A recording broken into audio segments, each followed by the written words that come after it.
lo que siempre van a hacer ustedes cada vez que expongan un artículo. Seguramente este semestre no es tan fácil porque las poblaciones, pues en un estudio de caso es un solo paciente, entonces no es aplicable, no tiene validez, la validez interna es muy pobre. Y en la serie de casos, pues ya un poquitico mejor, pero no tan específico como en otros. Entonces, ese análisis de cuando uno hace un análisis de una publicación científica, debe bajarse en tres cosas. Uno debe definir la relevancia del tema estudiado, hacer una descripción del estudio, que es lo que yo les dije, ahorita lo vamos a ver cómo se hace. Y lo tercero, que es la conclusión de los dos anteriores, que es el análisis crítico de lo que usted leyó. Entonces, en lo primero, que es definir la relevancia del tema estudiado en el trabajo, entonces hay varias cosas. Hay que definir la relevancia clínica, el escenario clínico y la pregunta. Con respecto a la relevancia clínica es sobre qué trata el estudio. El escenario clínico es respecto de qué situación clínica específica versa el estudio y la pregunta, pues, cuál es la pregunta que se intenta responder. Y eso ustedes lo han visto en investigación y lo han visto en otras materias, lo importante que es la pregunta en un estudio de investigación. Ahora bien, la descripción del estudio requiere. Entonces, cuando hablamos de... Ay, espera un momentico.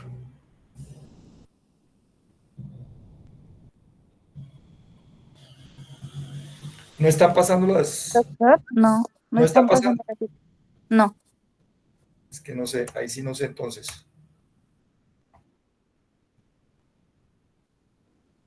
Voy a dejar de compartir.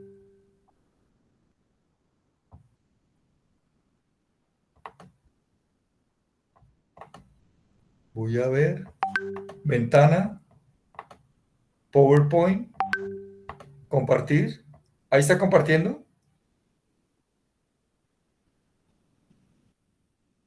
Ahí pasa. Ya. Listo. Entonces, lo que yo les decía sobre el análisis, las tres etapas son esas. Uno, definir la relevancia. Dos, la descripción del estudio. Y tres, el análisis crítico. Y en definir la relevancia son esas tres cosas. ¿Cuál es la relevancia clínica del estudio? ¿En qué escenarios que se va a trabajar? Y lo que ya habíamos dicho de la pregunta. Con respecto a lo segundo, que es lo que más me interesa a mí, no, dentro de lo que más me interesa a mí, es la descripción del estudio, es en esa parte de la validez interna que ustedes tienen que hacer. Y entonces ustedes cuando leen un artículo tienen que fijarse en qué tipo de diseño utilizó el investigador.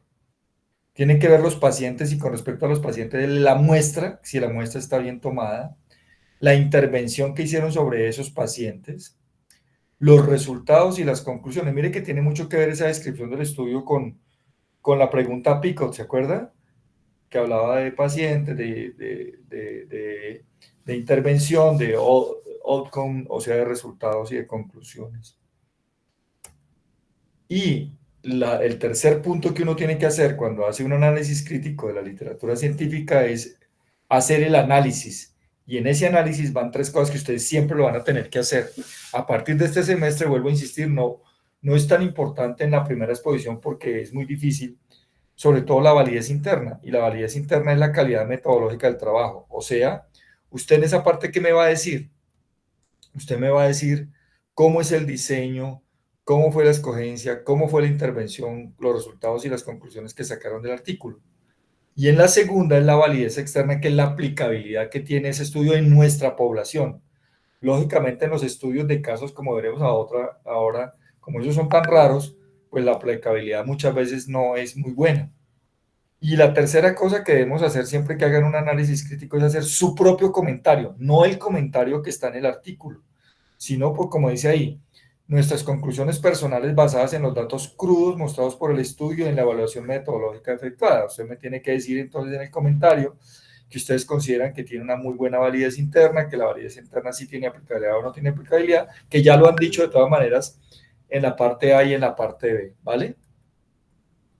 Entonces, cuando hacemos eso, tenemos que hacer una valoración interna del estudio y los resultados observados, y esa validez interna del estudio, entonces, si hay una definición clara y precisa del objeto del estudio, el modo en que ha sido diseñado, si se eligió el diseño adecuado, y aquí hay que tener mucho cuidado porque a veces A veces uno ve que hacen una pregunta y la pregunta está dirigida para un determinado tipo de estudio, pero si usted ve que la pregunta está hecha y el diseño que utilizaron no es el correcto, pues la validez interna comienza a perder valor.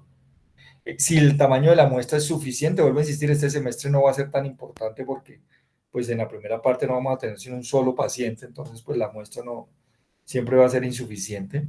Esto es muy importante, lo del tamaño de la muestra, cuando ya veamos ensayos clínicos aleatorizados o estudios de casos y controles en los próximos semestres o metaanálisis. Si el seguimiento fue suficientemente largo y completo, y en esto sí debemos tener muy en cuenta es saber si, por ejemplo, si vamos a hacer un estudio de una intervención quirúrgica, pues vamos, el estudio nos quiere mostrar si una intervención quirúrgica es buena o es mala, y le hicieron seguimiento hasta que lo operaron al paciente, pero no me mostraron a los 2 meses que ha pasado con el paciente para saber si hubo complicaciones con el procedimiento o no, pues ya el seguimiento no fue lo suficientemente largo y completo. Lo mismo cuando están probando medicamentos. Su realización con el rigor metodológico, si se siguieron todos los parámetros de rigor metodológico, como las pruebas de ética, ¿cierto? De conflicto de intereses.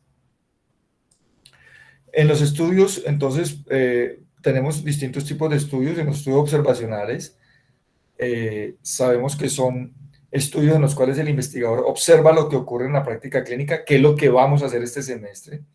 Vamos a ver estudios observacionales y en los próximos semestres vamos a hablar de estudios experimentales en los cuales sí el investigador interviene y determina los grupos de estudios.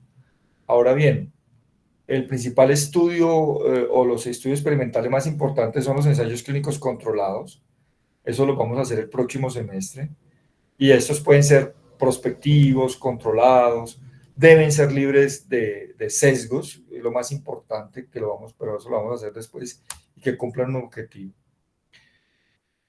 En el ensayo clínico aleatorio proporciona mejores pruebas de investigación. Sí, es el rey, pues porque estamos investigando estamos haciendo experimento, pues. Los investigadores deciden qué tipo de investigación, qué pautas y durante qué tiempo lo van a hacer. Debe hacerse una asignación aleatoria a los sujetos, a los grupos de estudio.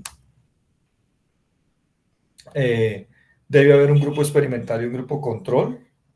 El control de todos los pacientes debe hacerse hasta el final para comparar entre qué pasó con el estudio, entre los que se experimentaron y los controles. Se debe informar hasta sobre el retiro de participantes en el estudio. Debe fijarse que los grupos sean similares. ¿Cómo se debe seleccionar el artículo? Entonces, todas las referencias de estudios identificados como potencialmente elegibles deben ser evaluados. La primera selección se hace a partir del sumario de una revista o el resultado de una búsqueda dirigida. Se debe hacer una lectura del resumen para determinar si es metodológicamente adecuado y del título también. Cuando hablamos de revisiones sistemáticas, ya estamos hablando de estudios mucho más complejos. Esto lo vamos a hacer por allá en 10º semestre. Las revisiones sistemáticas o también otro tipo de estudios que son los metaanálisis. Este ya es la síntesis de bibliografía en que la evidencia disponible sobre un tema ha sido sistemáticamente identificada. O sea, ya se ha hecho un estudio a mayor profundidad, ya ha sido críticamente evaluada y sistematizada. Esa síntesis estadística de los resultados también se denomina metaanálisis. Y simplemente para tenerlo en cuenta, los metaanálisis ya son el sumum de la investigación, ¿vale?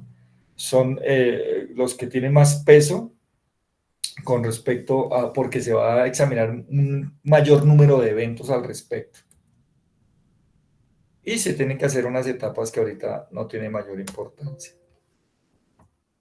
Ahora hablemos específicamente de lo que vamos a hacer durante este semestre. Entonces, durante este semestre,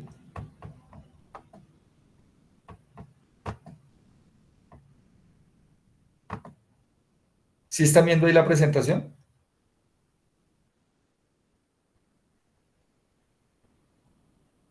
Sí, doctor. Voy a pasar, ¿sí pasó? Listo. Entonces en este semestre vamos a hablar de estudios netamente descriptivos, ¿cierto? Y entonces, ¿qué características tiene un estudio descriptivo? Pues no requiere hipótesis, por el contrario, genera una. determina la magnitud de un evento mediante indicadores, entonces estudia los cuántos, cuándo, quiénes, dónde. Son estudios que no involucran ninguna intervención, eso lo dijo Lass en el 2001. Tan solo lo que hacen es, como su nombre lo indica, describir, por ejemplo, frecuencias, características más importantes de un problema de salud. Entonces, aquí, ¿qué vamos a hacer? Este semestre, pues vamos a hacer una cosa, vamos a empezar con algo más sencillo y a medida que vamos avanzando en los semestres, vamos poniéndole más complejidad. Entonces, aquí la descripción debe ser sencilla, basada en datos disponibles o en datos obtenidos de encuestas especiales. Por lo regular, lo que ustedes van a ver aquí con los estudios que van a bajar son datos obtenidos a partir de historias clínicas. Entonces dice que suelen basarse en estadísticas de mortalidad y morbilidad, analizando su comportamiento según edad, sexo, grupo étnico, ¿cierto? Realizan una descripción del estado de salud de la población utilizando los datos disponibles.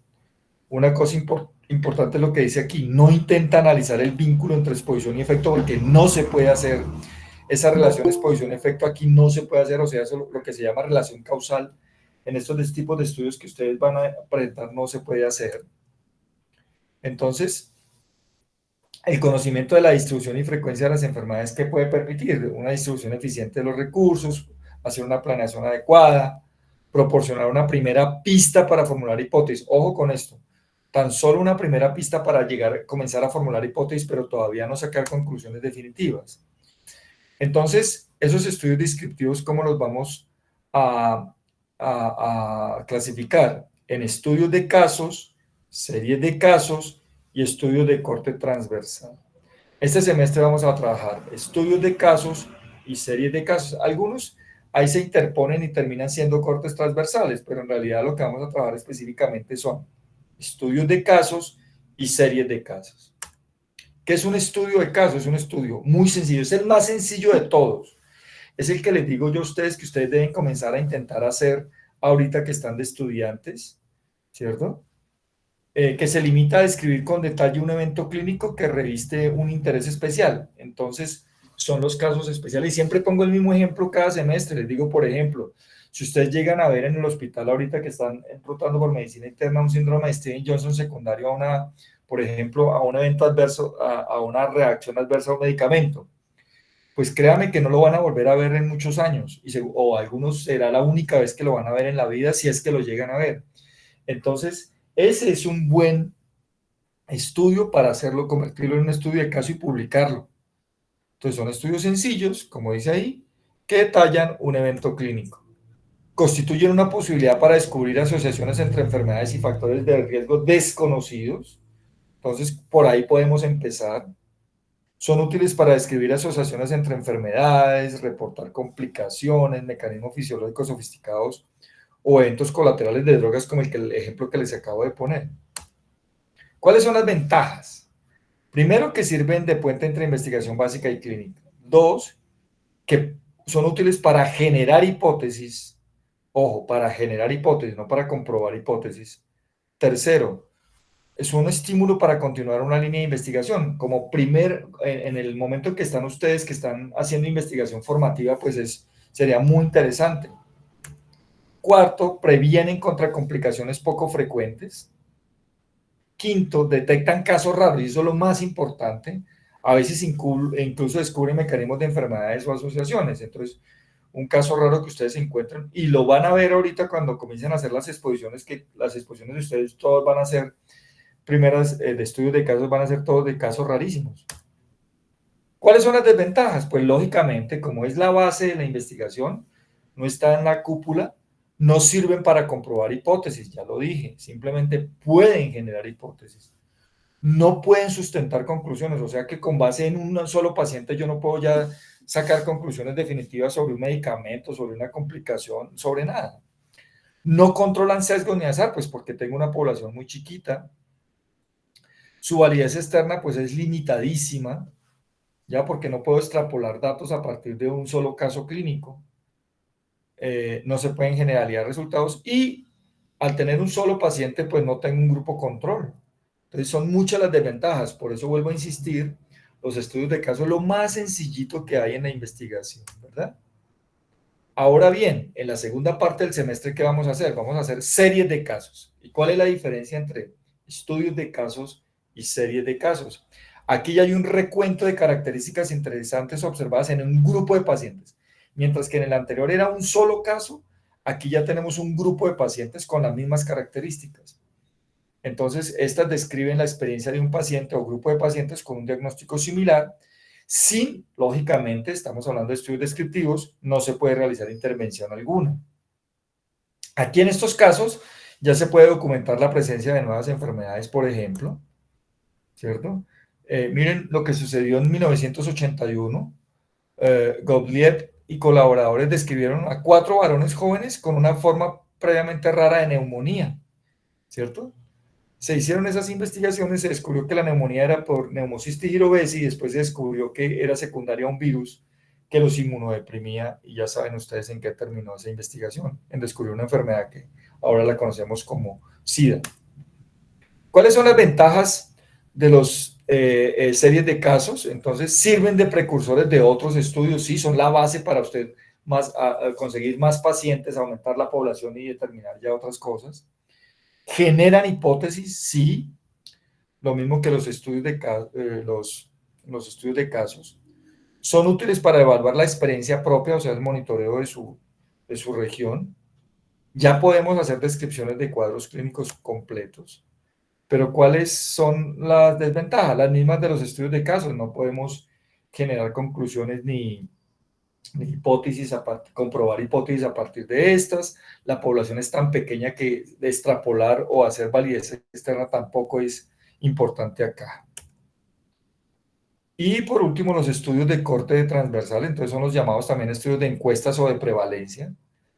Eso lo que me dicen es qué está pasando en un determinado momento y estudian simultáneamente la exposición y la enfermedad de una población bien definida en un momento determinado. Me toman una foto de la población en un momento determinado. El objetivo de un estudio de corte transversal es conocer todos los casos de personas con una cierta condición en un momento dado. Por eso le digo, es estática. Lo que me toma es una foto en un determinado momento de una población, sin importar por cuánto tiempo mantendrá esta característica, ni tampoco cuándo la adquirieron. O sea, yo no voy a mirar ni de para atrás, ni voy a ver más adelante, sino en el momento. ¿Cómo está en este momento la población?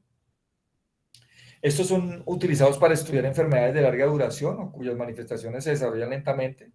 Entonces son muy útiles en enfermedades crónicas. Ayudan a evaluar las necesidades de asistencia sanitaria en las poblaciones estudiadas y formulan hipótesis de tipo etiológico, o sea, de cuál es la causa, pues. Miren aquí, entonces tengo una población, tomo una muestra representativa, miro los enfermos expuestos, los enfermos no expuestos, los sanos expuestos y no expuestos, pero lo hago no a través del tiempo, sino en un momento determinado, por lo tanto yo estoy haciendo un análisis muy puntual. Estos estudios responden a preguntas tales como ¿qué tan frecuente es la hipertensión en una población adulta? ¿Qué porcentaje de pacientes manifiestan disconformidad con la atención recibida? ¿Cuál es la frecuencia de bebedores de acuerdo al sexo, a nivel socioeconómico, por ejemplo? ¿Qué otros ejemplos podemos tomar? Entonces, miren, aquí nos dan unos que se hicieron en Colombia y en unas partes de México, por ejemplo, prevalencia del uso adecuado de métodos de planificación familiar en adolescentes. Son muy parecidos a los estudios que ustedes terminan haciendo para presentar como sus estudios de investigación, la prevalencia de adolescentes con vida sexual activa en determinada región, en determinado año. Mire que tiene que ser muy explícito en cuanto a esto, ¿no? Porque como estamos tomando una foto de una población específica, tiene que decirse de qué año y en qué población específica. Por ejemplo, prevalencia del sobrepeso y su relación con problemas psicosociales en colegios públicos de La Paz Centro en el 2008. Duración de la lactancia materna en madres adolescentes de León en el 2006. Todo muy exacto. ¿Qué ventajas? Se puede estudiar la prevalencia de las enfermedades. Sí, mire que casi todas hablan de prevalencias. Se puede estudiar varias exposiciones y efectos a la vez. No cuestan mucho, se realizan en poco tiempo. No requieren seguimiento. Acuérdense que no lo vamos a mirar en el tiempo. Son útiles en la planeación y la administración sanitaria. ¿Cuáles son las desventajas? Problemas para definir y medir exposición. Pues lógicamente va a haber sesgos de selección e información. Hay una limitada utilidad para estudiar enfermedades de corta duración o poco frecuentes. No se verifica la relación causa-efecto y su causalidad definitivamente es débil. ¿Qué podemos decir para finalizar? Que con los estudios de corte transversal también se pueden relacionar algunas variables y aplicaciones y aplicarles pruebas estadísticas, no siempre son descriptivos, también pueden ser analíticos, y aún así no muestran causalidad, tan solo asociación. Bien, entonces, ¿cómo quiero que me presenten los estudios? Entonces, lo primero que vamos a hacer es que ustedes me van a mostrar el nombre del artículo, van a proyectar el artículo, y en las primeras dos diapositivas ustedes me van a mostrar cómo lo obtuvieron. Entonces, a partir de qué base de toman pantallazos a la base de datos, si utilizaron PubMed, si utilizaron Google Scholar, lo que hayan utilizado, y me muestran el paso a paso de cómo ustedes, entre ustedes en el grupo, cómo hizo para definir qué artículo era el que querían bajar. Entonces los primeros pantallazos van a hacer eso. Lógicamente, en la primera diapositiva van a decir el nombre del artículo, van a proyectar el artículo original con el dónde fue escrito, quién lo escribió, cuándo fue escrito y cuándo fue aprobado. Y en los siguientes pasos, como les digo, en los estudios de casos, que va a ser lo primero que ustedes van a hacer, van a describir el caso, son estudios muy corticos, entonces en el cual casi siempre van a escribir el caso, la historia clínica del paciente, el seguimiento al paciente y las conclusiones propias que ustedes sacan del artículo, ¿vale? Si quiere, colóquenle validez interna y validez externa, pero por lo regular siempre termina colocando la validez externa, aquí no aplica mucho, la validez externa pues no es aplicable para nuestro estudio, y más importante, eso sí, las conclusiones que ustedes saquen del artículo que lean, ¿vale? Entonces acuérdense que cada grupo va a tener que exponer. La primera vez va a exponer de casos y la segunda vez de series de casos, ¿vale? Listo. ¿Está entendido lo que vamos a hacer?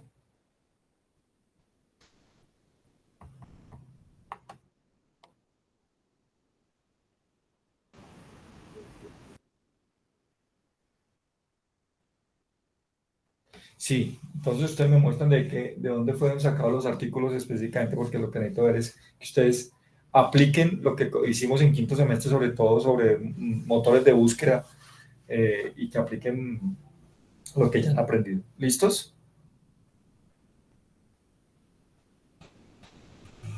Entonces así quedamos. Carlos, entonces le encargo los grupos cuando los armen, que me mande el listado, por favor, con los grupos.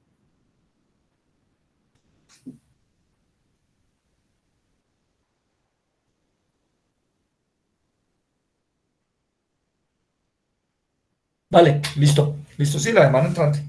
La semana entrante me lo puede mandar. Y acuerden que el primer grupo expone de hoy en 15 días.